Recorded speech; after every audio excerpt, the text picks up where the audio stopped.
Good afternoon, everyone. Thanks for tuning in. My name is Craig Hadley. I'm the director at the Denos Museum Center. We've got a program on how to care for artwork and treasures today that you might own at home. So hopefully this will be informative and we'll do our best to answer your questions. With me today, I've got Jason Dake, who's our curator of education. So Jason will be helping to field any questions that you might have. I'll let you maybe talk about that for a minute, Jason. Yeah, hi everyone. So at the bottom of your video screen, you'll see an option to chat. And if you click on that, you should get a little box that opens up. And just make sure it says all panelists and attendees. You can select who you're sending your comments or question to. And if you send it to everybody, then I'll just be keeping an eye on that and pointing them out to Craig when we have a chance to answer some. Great, thank you, Jason. And then we also have Chelsea Nemi with us. She's our audience engagement manager at the Denos, does a lot of our newsletters, social media. Basically, if you get a communication from the Denos, it's probably coming from Chelsea. In any event, she's going to monitor Facebook, and maybe you want to say a few words about that, Chelsea. Sure. So all of our attendees who are attending through Facebook, I'm just going to be monitoring the comment section there, and then periodically I will share your questions with Craig when we get a good time to ask questions. Thank you. Yep. And sort of connected to that too, we've got a series of interactive polls if you're on Zoom with us. And so I think Jason's got one that he's gonna pop up here on your screen in a second here, just asking you how you heard about today's program. So if you could just, if you're on Zoom, if you could just share some of that information with us, that helps us figure out how to share some of our programs with all of our attendees.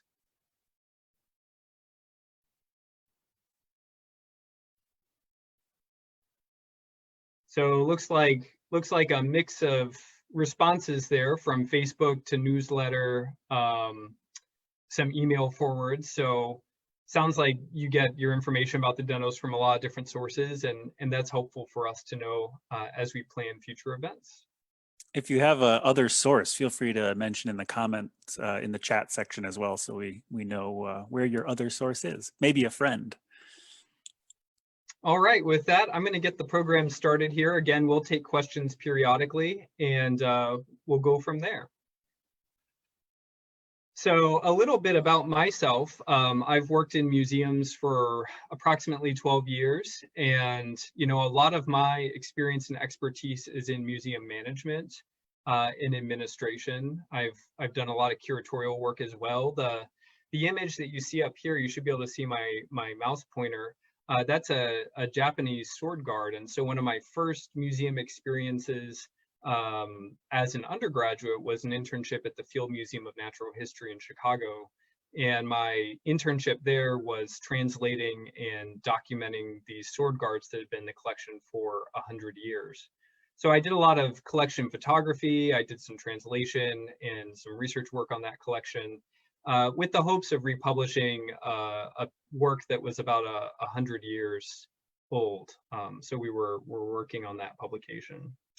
I also have a lot of experience with care of paper objects, and so specifically today, if you've got questions about posters, news clippings, prints or works on paper, I've taken several workshops through the Campbell Center for Historic Preservation out in Mount Carroll, Illinois. And so the best way to describe that program, it's museum camp for museum professionals. You get to go out.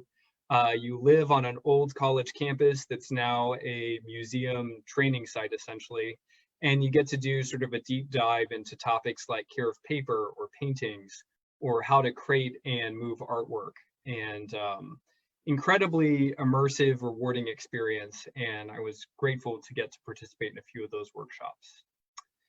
The couple other images I've got up here, I've done some work both with digitization, so in terms of collections databases, and then also how do we care for digital objects. Those could be digital photos that we take, how do we preserve those and care for those in the future, make sure that those aren't obsolete and that we can still read those files. And then I've also worked with older technology like 35mm slides. That's what this image is down here. This is a slide scan from a Gemini space program photo. I was working in an archive in St. Louis, and I digitized these slides, and then we created an exhibit and did some research and oral history interviews.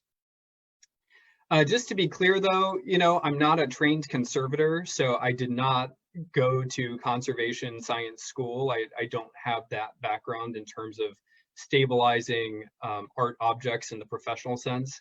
And I'm also not a restorer. And so restorers typically in the art world have a different degree of training than a conservator. They might be able to revarnish a painting or maybe aesthetically touch something up, but they aren't necessarily trained in the real science end of things in terms of stabilizing an object and making sure that anything they do is reversible.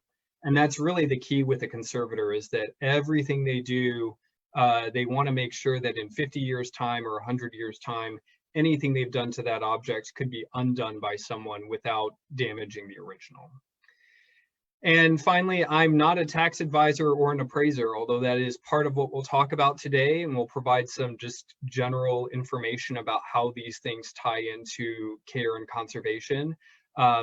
That's not a professional background of mine, although it is something that we have to do pretty regularly in the museum world.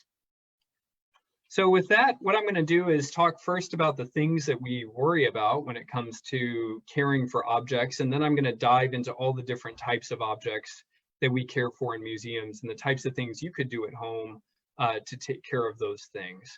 I'll wrap up the presentation talking about the gifting process if you're thinking about trying to find a home for an object, whether that's gifting to another museum or nonprofit institution, or if you're interested in the for-profit route, how does an auction house typically operate? What could you expect if that's the route you'd like to go? And I'll talk a little bit about how appraisals work as well. Again, providing just some general information on basic resources.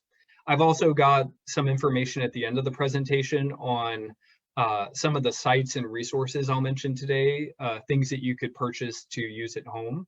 So we'll record this presentation and then make those things available after the presentation. But just briefly here, to understand how things deteriorate and how we need to take care of them in a museum setting, it's important to know the types of things that we're concerned about as museum professionals. So water and fire ought to be pretty self-explanatory. In fact, water accounts for most of the damage to collections, and that shouldn't be too surprising. Could be a burst pipe, could be a flooded basement. Water is also connected to things like mold and mildew. So if you think about basements, those don't tend to be good places to store objects of any value. Fire, of course, for obvious reasons, it's usually not the fire so much as it's the smoke that causes a lot of damage. And so we're often more concerned in collections care with mitigating smoke. And when we think about a fire, water suppression systems are designed to put out fires, but often it's that water that's putting out the fire that ends up damaging a lot of our collections. So again, it all kind of comes back to water mitigation and how do we prevent mold from setting in if collections are damaged. Light is another key factor here, and light's very different from all of the other what we refer to as the agents of deterioration, and that light damage is typically not reversible. So once light damage or fading sets in, there's very little that a professional conservator could do to try to undo that damage. And so it's important to remember that light damage is cumulative. When we put objects on display in a museum, we're thinking about total number of hours of light that object's been exposed to, as opposed to any other real measurement. And so you'll often hear museums say, well, this painting or this print has been on display for X number of hours. Now we have to take it off display and rest it. And so there are, interesting calculations you can do to try to figure out how much light an object has absorbed, and then how long that type of object should have to be pulled off display to ensure that it can resist fading or stand up through time. Temperature and humidity, we're really getting to how we actually store objects and the type of environment they're in. And so in museums, we really tried to go for a stable environment as opposed to a perfect environment. So a lot of damage can be done to an object when it experiences what we refer to as shock. So an object that could come from a really high humidity setting into a very low humidity setting within a matter of minutes or hours does far more damage than a space where there could be cycling of temperature and humidity over a slower period of time. So we're thinking 48 to 72 hours as opposed to, say, 10 minutes, where you take something from, again, high temperature, high humidity to the sort of opposite environmental setting. So stability is key. Having air conditioning and heating that runs, not putting something in a garage, an attic, or a basement is key here. Disassociation refers to objects that have lost any connection to what they actually are. So we all have those family photos probably at home in a box, and maybe grandmother or great-grandmother or someone wrote the names of the people on the back of the photos. That's very helpful information that helps us reunite that photograph with who those sitters are in the photo. It gives us some context in the story. But disassociation occurs when we lose that metadata and we don't have any idea what it is we're looking at, where the object came from, who the artist is, when it was made. That's all really important information. Thieves and vandals, of course, that's an easy way to lose your collections. Pests, we're typically thinking about bugs like silverfish, other types of bugs like spiders, beetles, things that would like to eat organic material. So if you have something made out of plastic, you're probably okay. Your concern might be more in terms of light and maybe pollutants in the environment, things that could interact with that object chemically. But with pests, we're really worried about paper, textiles, obviously, when we think about maybe, classic example is like mothballs, trying to use things to protect our textiles from bugs. Physical forces, in fact, refer to objects that typically are damaged by us. So that could be us dropping an object while we're moving it. And in fact, physical damage accounts for almost all of the damage to artworks and objects in museums. It's not any of these other things like water, fire, light. It's us accidentally dropping something, running into something, damaging it with a pen or a pair of scissors, something like that. So we need to be careful. We need to make sure that when we move objects that are valuable or precious, that we have a place where we know we're moving it to, that we're handling it the minimal amount that we need to take care of it and avoid that accidental damage. And finally, environmental pollutants. Anything when we think about just our home settings, if we've got an object that's stored near chemicals or other types of things that could be off-gassing, even as simple as wooden bins that we might build to store paintings or other objects in, wood will naturally off-gas over time because it's an acidic material. And so those gases can interact with certain types of objects and cause discoloration and yellowing. So again, just a quick overview of the types of things that we look for in terms of mitigating damage in a museum. And just keeping those in mind if you have particular objects at home, things that you could do to maybe mitigate some of that. I'm going to start first with paper and talk about the different types of risk that can affect paper objects. And then I'm also going to dive into things that you can do to try to mitigate or prevent that type of damage. So when it comes to a paper object, it could be, a printed work, like a lithograph or an etching, an engraving. Could be a book page or a news clipping, anything that's been printed on, organic fiber, essentially. So one of the leading reasons or one of the leading causes of damage that we see in modern museums when we receive gifts is what we refer to as matte burn. And so if you look at this image right here, what you'll see is this sort of outline of where the overmat used to sit.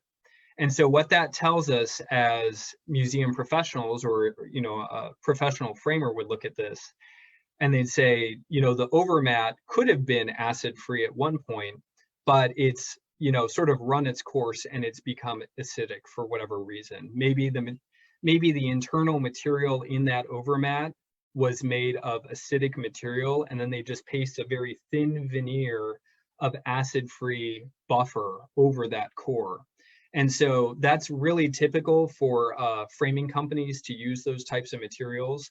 They bring down the cost of using something that's 100% cotton, which is ideal, because cotton doesn't have any, sort of acidic fiber in it that's going to transfer. But that drives your cost up dramatically when you're using rag material like that. So this tells me again that this object should have probably been reframed a long time ago. And unfortunately, this is one type of damage that is very difficult, if not impossible, to reverse. And so simple thing to do is to simply make sure that mats are being rotated frequently, and that when they've sort of run their course, or you notice they're brittle or things start to yellow, it's time to remat. Folds and tears are, of course, another common way that paper objects get damaged. And so as they become brittle, or as a tear or a crease sets in, those objects will tear, and it's very difficult to reverse those types of folds. If you think about news clippings that have been folded and you've stored them for 50 years, you go to unfold that, and that very acidic brittle paper that's already dried out just sort of shatters in your hand. And so there are some things I can talk about on the next slide that can help to prevent that. But generally, avoiding any kind of folding, if you had to do something, it would be a very light roll as opposed to a crease or a fold. Glues, tapes, and adhesives, I would say, are one of the most damaging things we can do. And it's often with good intention that we mount objects, but the damage can be really devastating. This object here is a print from the Beloit College collection that I used to be the collections manager for. This is a 1636 print by Rembrandt. It's Self-Portrait with Saskia. And this particular piece, this is pre-conservation. I actually drove this work from lower Wisconsin all the way to Minneapolis, Minnesota for paper conservation. And what had happened to this one is someone had rubber cemented the print to a piece of cardboard. And so I'm sure they had every intention to try to stabilize it or to mount it at low cost. But what ended up happening is that rubber cement over, I think, 50, 60, 70 years had basically leached through that print and discolored the entire face. So conservators were able to reduce that adhesive through a series of chemical washes and baths that they run paper through, but it was never quite the same. They got about 90% of that staining out, but it was never completely gone. So again, these are the types of things that really do permanent damage to objects that otherwise have withstood the test of time. High humidity is another thing that we worry about. If you look at this photo here that I have, this is what's classically referred to as foxing. A lot of conservators still aren't quite sure what causes foxing, although we have a pretty good idea that it's a combination of high humidity. It's a possible type of organic growth or mold. But once foxing sets in, again, very difficult to remove or even eliminate it. And so the advice we get from conservators in the museum world is get that object out of a high humidity environment. This tells us that it likely was stored somewhere where the humidity was probably over 50 or 60% for an extended period of time. So again, maintaining a lower humidity setting for paper, preferably below 40 or 50% maximum humidity is what we're aiming for. Obviously too brittle, and we all know what happens to paper, it gets really dry. Paper gets too much moisture, it gets really sort of soft and it might stick in your printer. So we're trying to go for that middle ground. And finally, between our oils in our fingers, which can transfer to papers and become absorbed in that paper, we want to just wash our hands before we handle anything that's delicate or could be valuable, just because we want to avoid transferring those oils that could harm the object. And fading, of course. I've already talked about light intensity and damage. Both visible light and ultraviolet light can both do significant damage to works on paper. So it's avoiding direct light. Indirect light settings are ideal when you're showing works on paper. Some of the things you can do at home very easily to take care of those paper objects. One, get rid of any of those old frames and mats. If they look yellow or brown, or if you don't remember the last time they've been rematted, it's probably time to discard those mats and get them rematted by a professional framer. If you don't intend to display the object, it's as simple as disassembling the frame if you feel comfortable doing that. And you can discard all the materials inside and then store that print flat or loose in material like I'm showing here. This material is called Mylar. It's a really wonderful, archival grade plastic.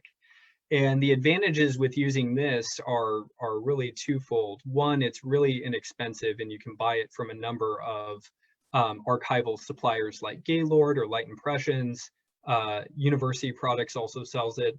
But it also allows you to place an object in a sleeve and you can still see the object and show people, but it's also protected. And it's an acid-free, stable material that has a really long shelf life. Of course, the other option too is you could simply deframe this object and then place it between several sheets of acid-free paper or acid-free mat board, and you could store it in a drawer flat or in a box. Avoid folding or rolling if at all possible. Again, sometimes we're working with really large objects, that might be over 40, 50, 60 inches on one length. And so rolling might be your only option. If you have to do that, purchase an acid-free tube that you can buy from a museum supplier and roll the object over that acid-free tube. So you're not putting any creases and you're also avoiding something that could transfer acid to the object and discolor it. All tapes and glues are pretty much off limits. Don't use any of those things unless you're sticking to the things I have on this list here. So wheat starch paste is kind of the conservation standard. It's what any conservator will use to mount an object to mat board if they have to sort of glue it down. And the hinges or the material that they'll use to do this is mulberry paper. So mulberry paper is very different from a lot of European papers in that mulberry paper has a very, very long fiber length and it's not acidic. It's also incredibly strong. It's hard to tear with your hands unless you wet it.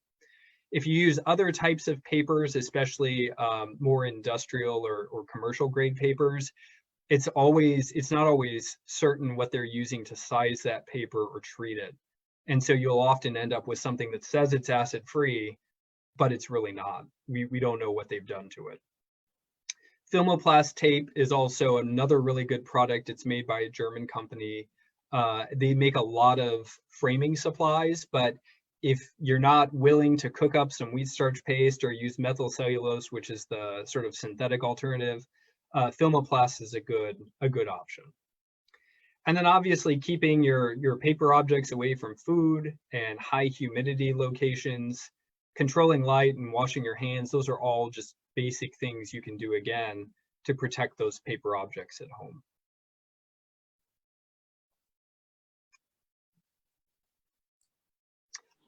Hey, Craig. Yeah. So related to paper objects, we have a question here on Facebook asking about how to care for an old leather-bound book. So because Sure. It's related to paper, but not exactly the same, I thought maybe you could add a little bit of insight on that. Yeah, so leather books are tough because they're a composite object. You likely have a leather spine or binding. You may have cloth and thread that's kind of holding all of the signatures or pages together. And then also, depending on how old this book is, you may either have really good paper or you may have really poor paper that you're dealing with. Papers pre-Industrial Revolution tend to be really good quality because until particularly European and American manufacturers in the mid to late 19th century figure out how to mass produce paper, they're using, for the most part, cotton rag and good quality materials to recycle and make paper. Once you hit the Industrial Revolution in the early 20th century, paper manufacturers are using whatever they can find to make paper, and there's no standard formula for good or bad paper. So we see books from the Victorian era that are in either really, really good shape or in horrible condition today, because it just depends on who made the paper and what kind of sizing agents and things they were throwing in the vat when they made the paper. In terms of the leather binding, we want to avoid any of the things that we've sort of talked about earlier. So really high or really low humidity environment, we want to try to find something in the middle. Obviously, light is something that we need to avoid as well, but you may notice on some leather bindings what we refer to as dry rot. So where the leather binding starts to disintegrate and almost turn into a chalky substance, that tells us that the leather is pretty much beyond its useful life. At that point, you're looking at going to a conservator or someone who's trained in what we would say stabilizing or consolidating that binding. So they're probably going to use some sort of conservation grade clear adhesive to try to bind that binding back together. Or they may just say, look, depending on this type of object, I would recommend rebinding altogether and just do that. It's not uncommon for many books to be rebound many, many times over their lifetime. But again, that's where you would be going to someone who's a professional, book conservator, essentially, and they would be able to evaluate it. Okay, and then I have one more paper question. Sure, yeah. I have someone asking if a dry-mounted Japanese print can be separated from the wax paper to be reframed. Yeah, dry mounting is a really tough situation. I failed to talk about that, but it's a costly endeavor, and it's often one of those things that we evaluate based on the uniqueness of the object and its provenance or history. So if we're talking about a print that's worth, many thousands or tens of thousands of dollars, that might be where we consider sending that to a conservator for removal from dry mounting.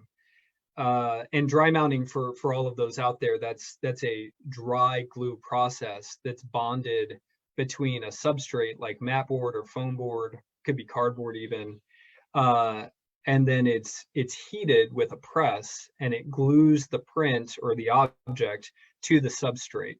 So it's nice because you're not dealing with a wet glue or tape or anything like that. It provides a really nice bond for about 20, 30 years.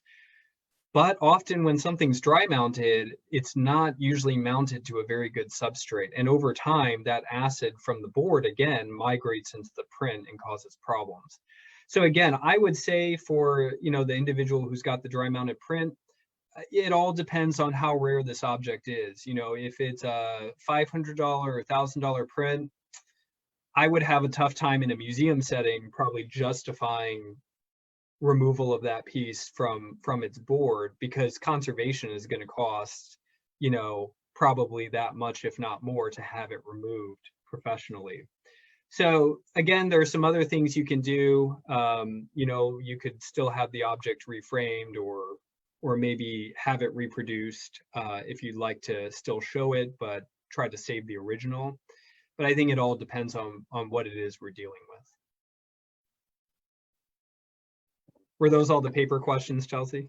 Those were all the questions. Thanks so much. Yeah, thank you. All right, so I've got photos up next.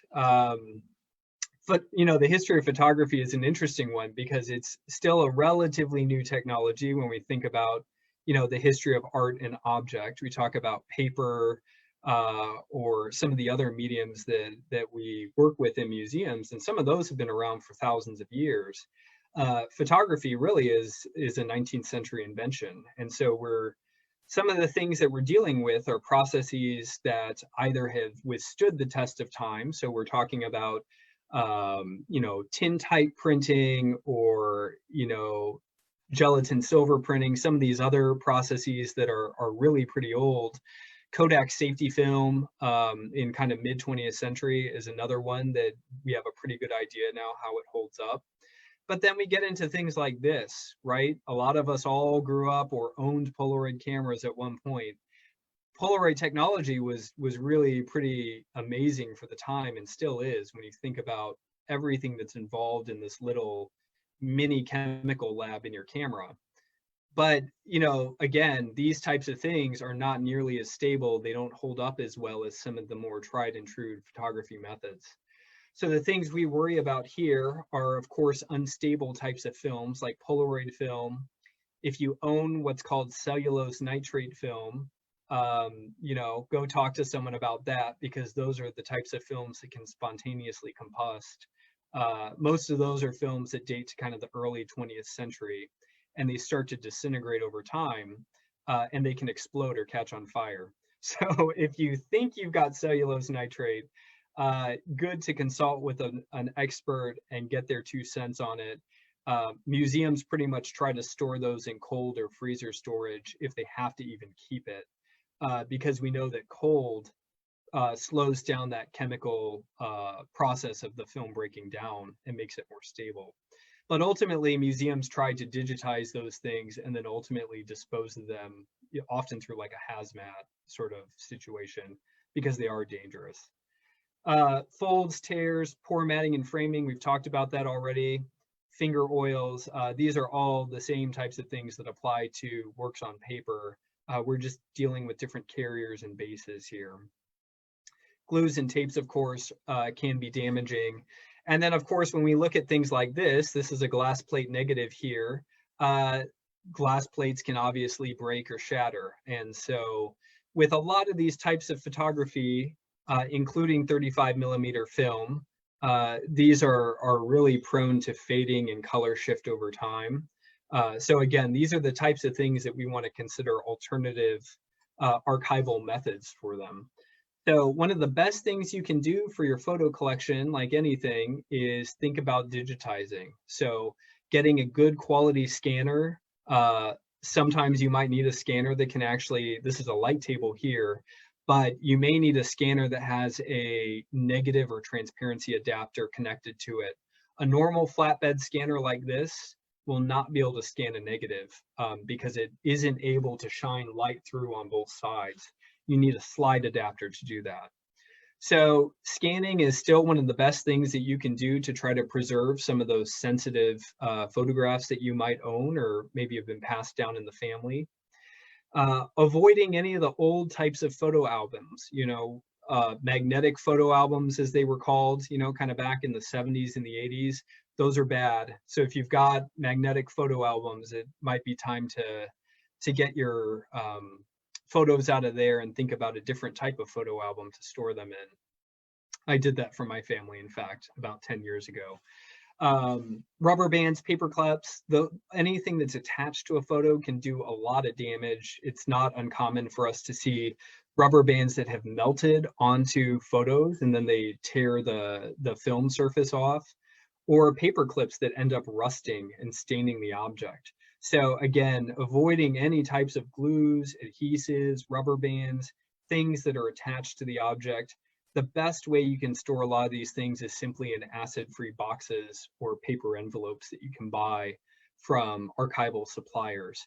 A photo album's fine if you really want to make those things accessible, but again, avoid the kind of magnetic type where it had that sticky paper that you would stick the photo on, and then you would press down the clear plastic over it. Those do long-term damage because the adhesives are not archival grade.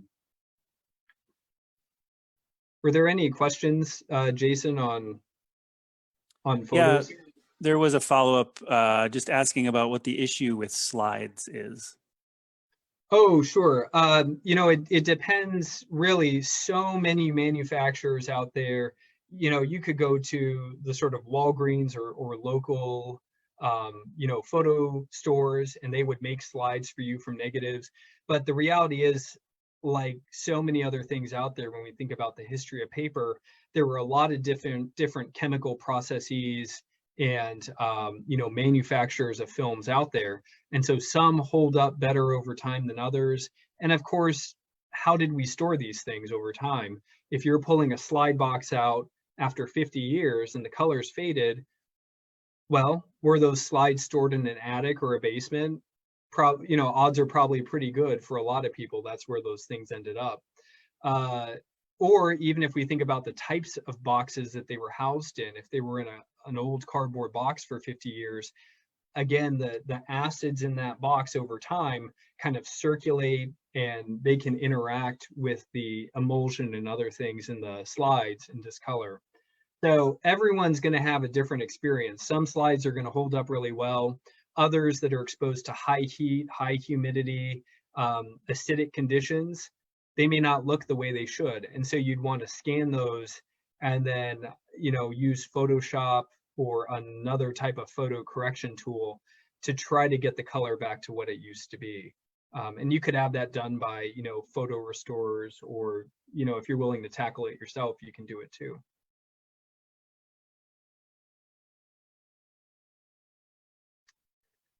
So this is somewhat related to photos. Now I'm talking about digital photos, digital assets.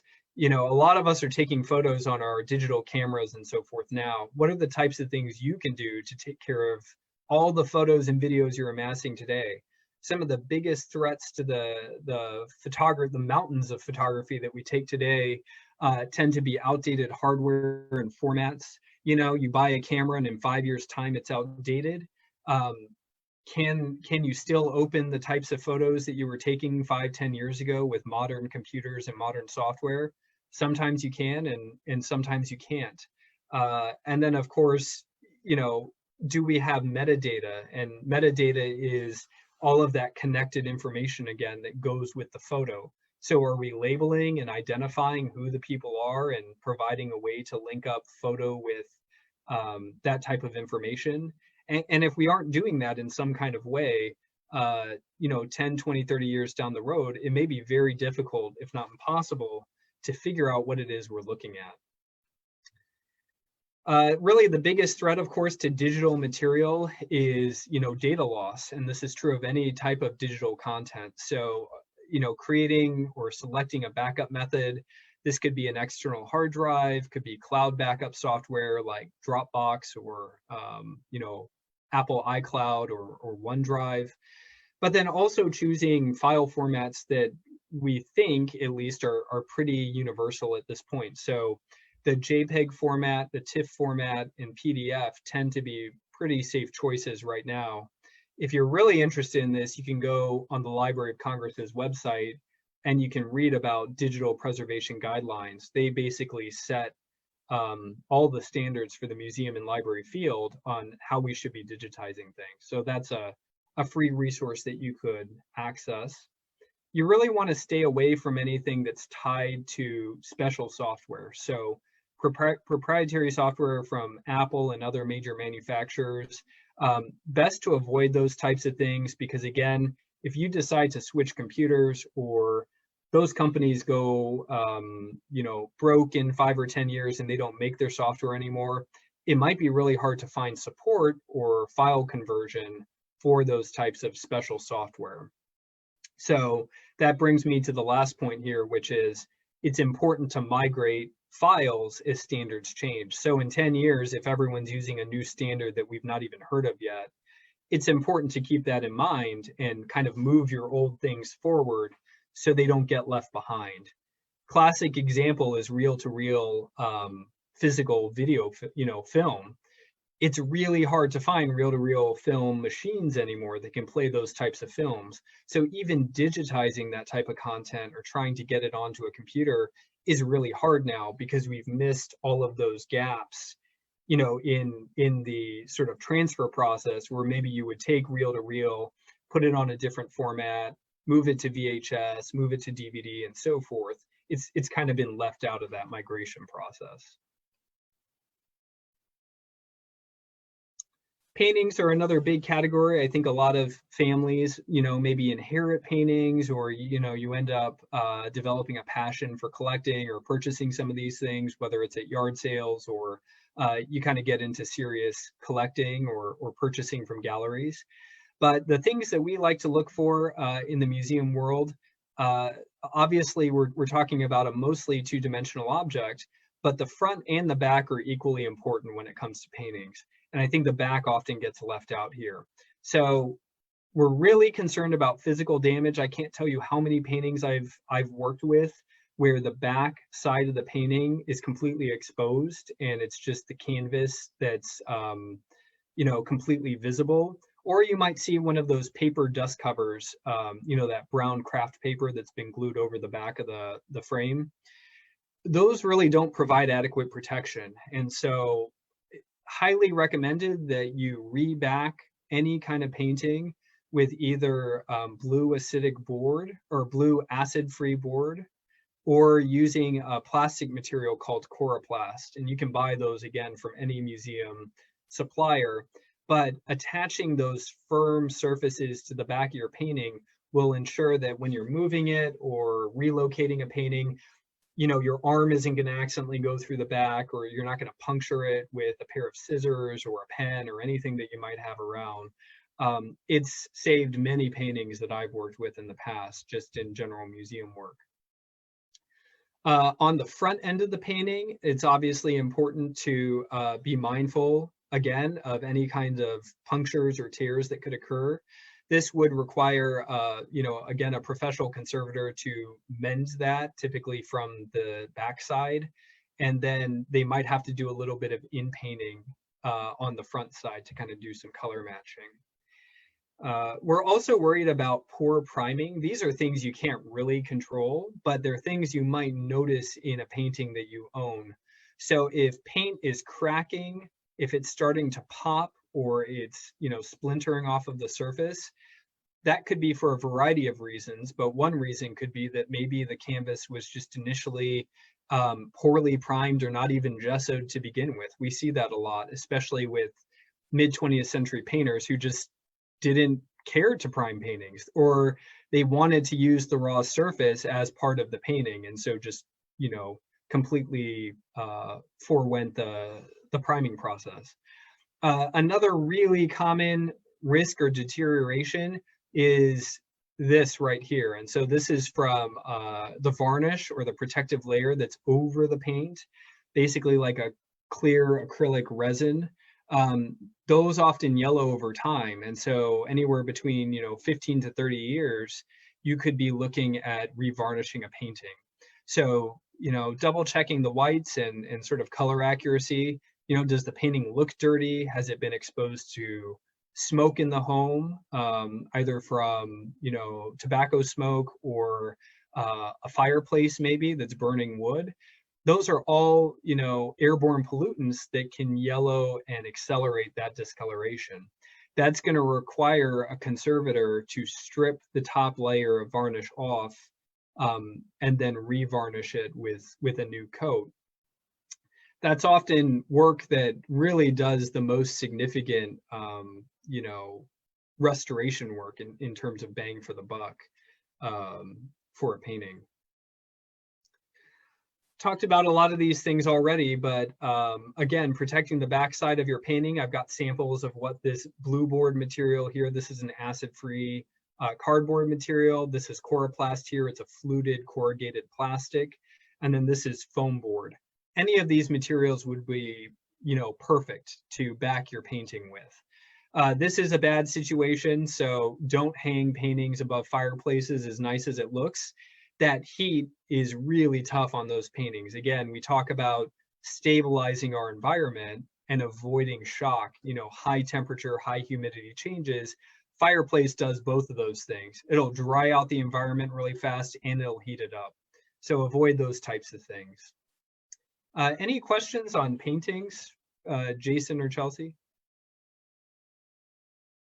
So I had one asking about how to clean cigarette smoke from a painting, but I think you already addressed that, saying that you're going to need to have someone revarnish it. Yeah, you would want to engage, again, a conservator. Some restorers can likely do that work, but finding a trusted conservator who can do that work, pretty much any painting conservator will be happy to.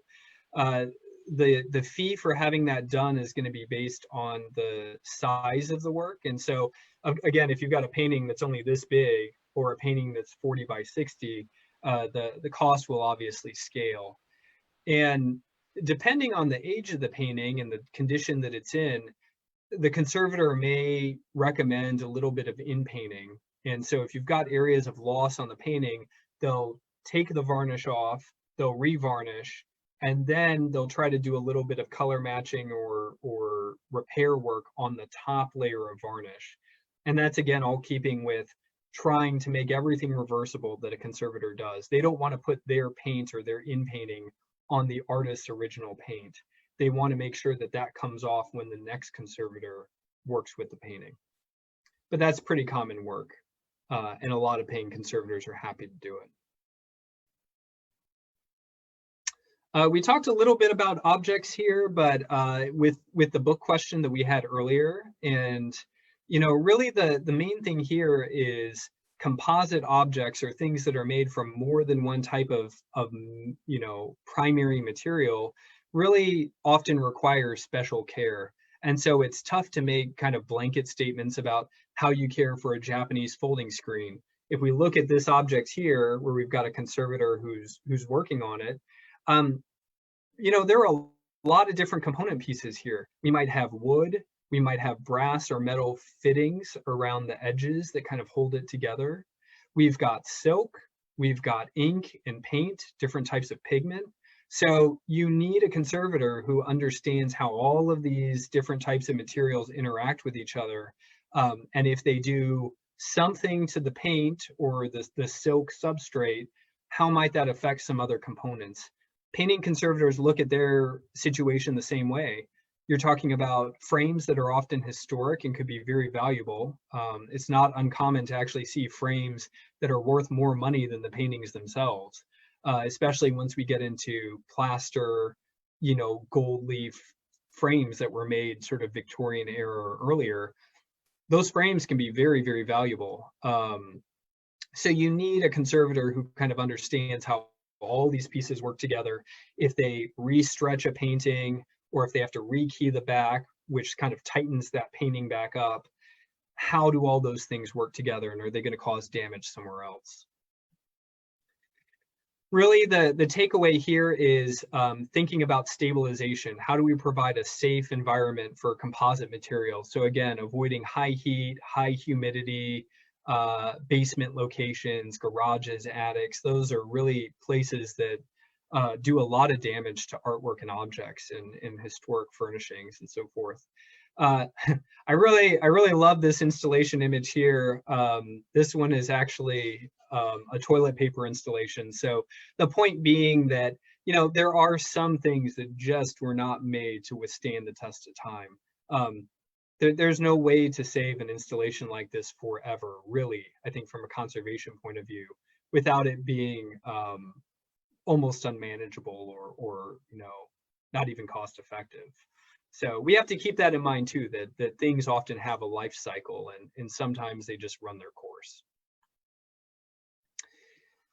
In terms of getting things fixed, I've already sort of touched on this. There are things you can do at home, of course, preventative care like boxes, enclosures, rehousing things from photo albums into safer materials. But you may need to engage a restorer or conservator, and they're going to bring different skill sets, and of course, charge different fees for their services. If you're tuning in Traverse City, some of your closest options are going to be, conservation labs in Chicago. There are several really good labs down there. The University of Michigan Museum of Art does some conservation work, but I think for the most part that's internal. But really, conservation is a pretty specialized science, and it's not uncommon to get on a wait list and maybe have to wait 3 to 6 months in a queue before your object is treated. But generally speaking, conservators are happy to provide their opinion, even over email, if you send them photographs. And they're usually happy to say, yes, I could treat this object, and I think based on photos, this is what I would do, and this is what I would probably charge. But until I see the object in person and work on it, you know, it's a preliminary estimate. If you're thinking about, well, I've got some objects, and I'm looking for a new home, how do I do that? You know, that's a pretty common question. We get this several times a month, I would say. You know, typically for a museum or for some other, you know, 501c3 nonprofit that would accept a gift of artwork, you know, these are the different types of processes that we kind of move through. So the first step might be getting a general appraisal, and this is something that you know, the donor would be asked to do to secure a third-party independent appraisal. And then, of course, the museum is going to do a little bit of research, see if it kind of fits with their collection, their mission, what they have. And then there's typically a committee that's involved in deciding whether they that object fits their mission and their collection capacity and so forth. And, you know, the committee will deliberate and then make a recommendation to the museum about whether they, you know, accept that object, table it, or maybe it's more suited to a different institution. Of course, there are tax implications with any kind of gift, and so that would be part of the process as well. Sale is pretty common too, and so, you know, thinking about a different type of home for the object.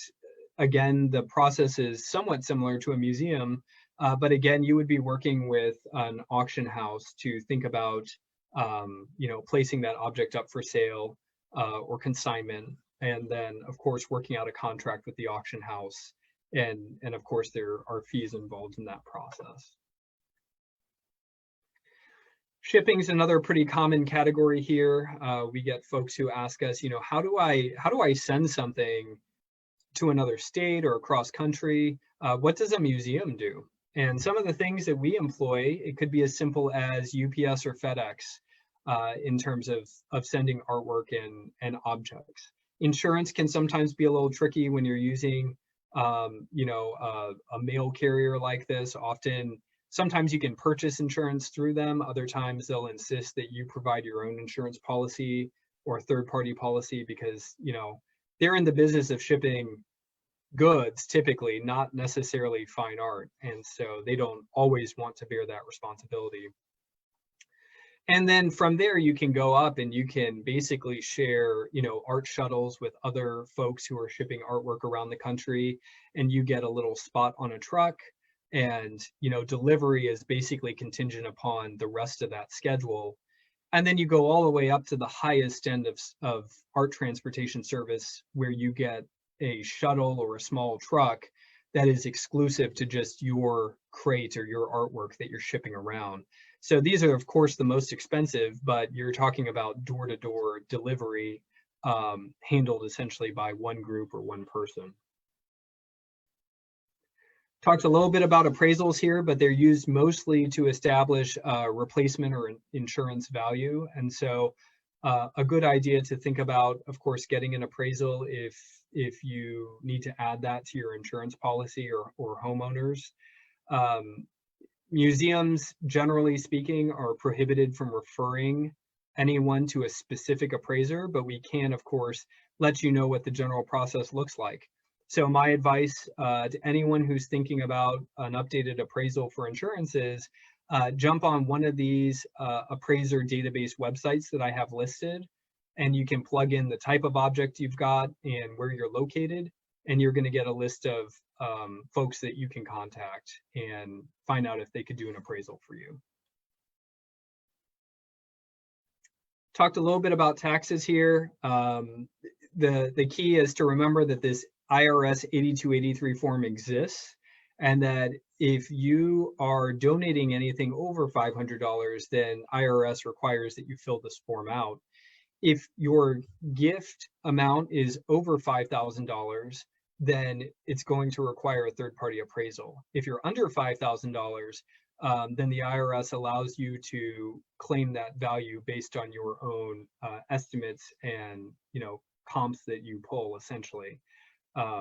So there are different ways that you can do that, but in a nutshell, that's how that works. I'd recommend, of course, if you are considering any of these types of gifts, that you consult with a tax advisor. They'll be able to talk to you more about these forms and how they work.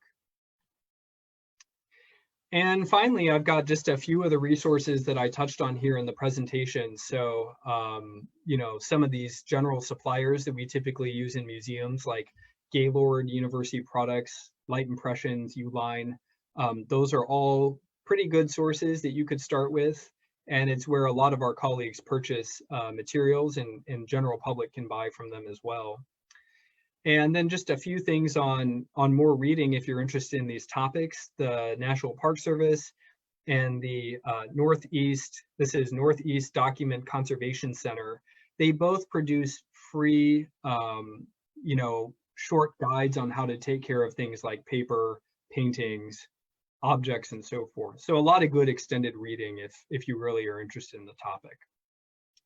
So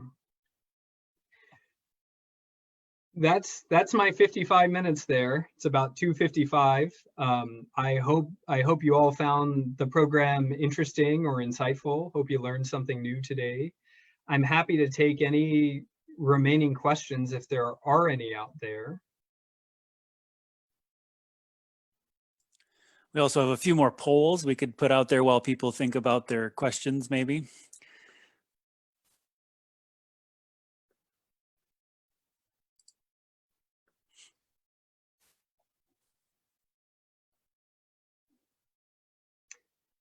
So Jason's got one poll up here. It looks like, what else would you be interested in attending with us? So if there are other types of workshops, programs on the list, we'd love to hear from you. If you're on Facebook Live, and if you can see the poll, just go ahead and leave it in the comment section.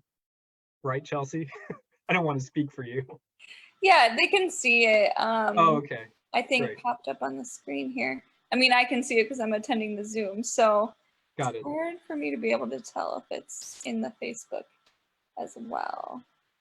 And one of the options, conversations with artists, we do actually have a conversation with an artist next week on Wednesday. I believe that's at 3 o'clock, but it's in the afternoon. I know that next Wednesday with Karen Bondarchuk, who is the artist that produced the Ergo Sum exhibition that is currently on exhibit, but unseeable at the Denos Museum Center.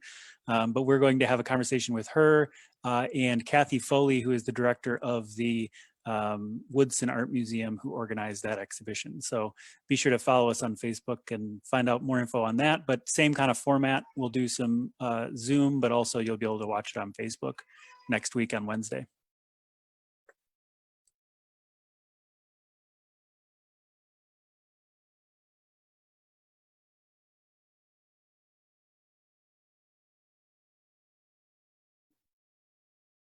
Did you have any other polls that you want to stick up there, Jason? Ah, there you go. There we go. I had to go find it. Sure. So we're asking if this is your first type of program like this, and obviously we'll be offering some more, but it's just good for us to know, are we getting new people, or are we getting some of the return visitors, and helps us figure out how to do these things a little better. Looks like there's a question in the chat here. Any recommendations for preserving fiber art? You know, generally for us, when we store textiles in museums, space is typically the issue. And so museum I worked in previously had a large collection of textile artworks. And so the registrar there, she spent a lot of time purchasing acid-free tubes. And so these are like big mailing tubes that you can buy from Uline and a few other sources, but they were acid-free. And then she padded those. She had like a polyester batting she put on the inside, and then wrapped it with like an acid-free paper or Tyvek, which is that home wrap stuff that you see on new construction homes. We use Tyvek a lot in museums because it's permeable, it's acid-free, it's water resistant, it's like the perfect material. So in any case, she wrapped these tubes in Tyvek with poly batting, and then rolled the textiles very loosely on these tubes and then hung them. And so that was really kind of the preferred method to store those. She previously worked at the Smithsonian, so I trusted her. She had really good training. But they can be tough to store because they're often, again, can be quite large if these are wall hangings, rugs, other types of things. So hope that helps. Bugs are another thing that you need to watch out for. So I would say keep fiber art clean if you can, especially if it's exposed in your home. A vacuum cleaner with like a household screen that you would take out of a window, put that over the textile and then lightly vacuum it just to get any bugs and things out of there, because that's material they like to eat or lay eggs in. And light too is obviously an issue. So they can be pretty light sensitive since they're dyed. So avoid direct sunlight. We could do a